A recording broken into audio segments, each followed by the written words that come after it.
Le risque ne paye pas en bourse. Attendez.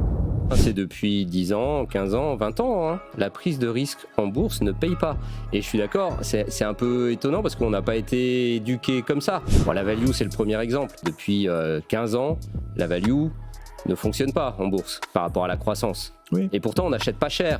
Et on pourrait se dire qu'on est en droit d'attendre plus de performance. Eh ben, ça marche pas. Et pourtant, c'est plus risqué.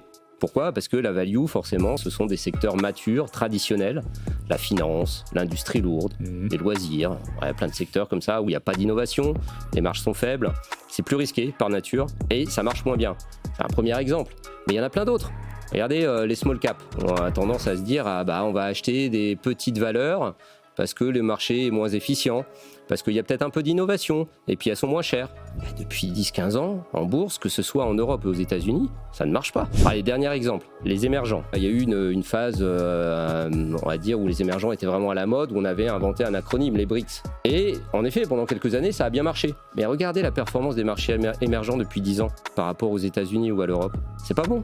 Alors qu'on prend plus de risques, on est d'accord, il y a un risque pays, il y a un risque politique, il y a un risque de méconnaissance des entreprises.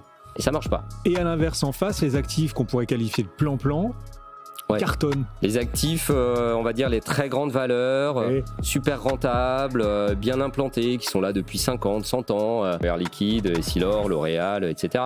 C'est ça qui marche le mieux. Et aux États-Unis, c'est la même chose si on prend du Microsoft, du Apple. Et c'est pas la peine de prendre beaucoup de risques.